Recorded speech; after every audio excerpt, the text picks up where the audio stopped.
Who knew? All right. Please. Last week, as you know, the House passed legislation to ensure that our country will not withdraw from NATO. It was an overwhelming bipartisan vote. It said to the world that Congress will do everything in its power to uphold America's commitment to keep leading the transatlantic alliance. And today, we're introducing two more bills that deliver the same message about our leadership in Asia and the Middle East. The first bill prohibits the use of funds to withdraw our forces from South Korea unless the Secretary of Defense certifies that our South Korean allies are fully capable of defending themselves and deterring a conflict without us. We think it's important to establish before the next meeting between President Trump and Kim Jong-un that the United States is not about to leave South Korea, at least not before there's transformational progress on the Korean Peninsula. Our presence there has prevented war for more than 60 years.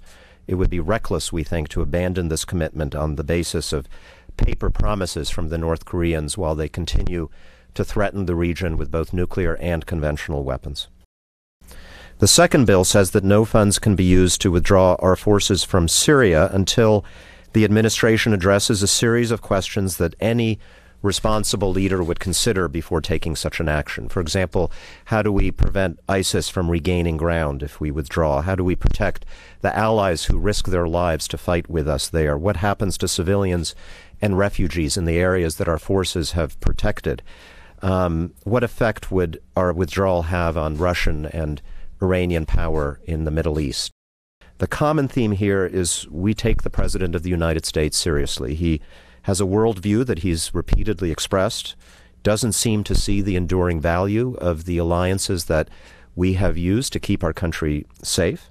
He's asked again and again why we can't leave NATO, why we're paying to keep our troops in South Korea, why it matters to win the peace after we've won a war. The advisors who've argued these points with him, including Secretary Mattis, have largely left the administration, which leaves Congress as the main remaining check.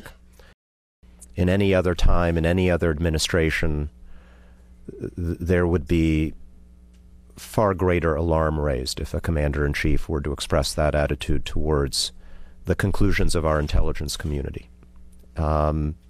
And I think I can speak for everybody here in saying that in the United States Congress, Democrats and Republicans, we take very, very seriously the assessments that come from the nonpartisan professionals who serve our country in the intelligence community.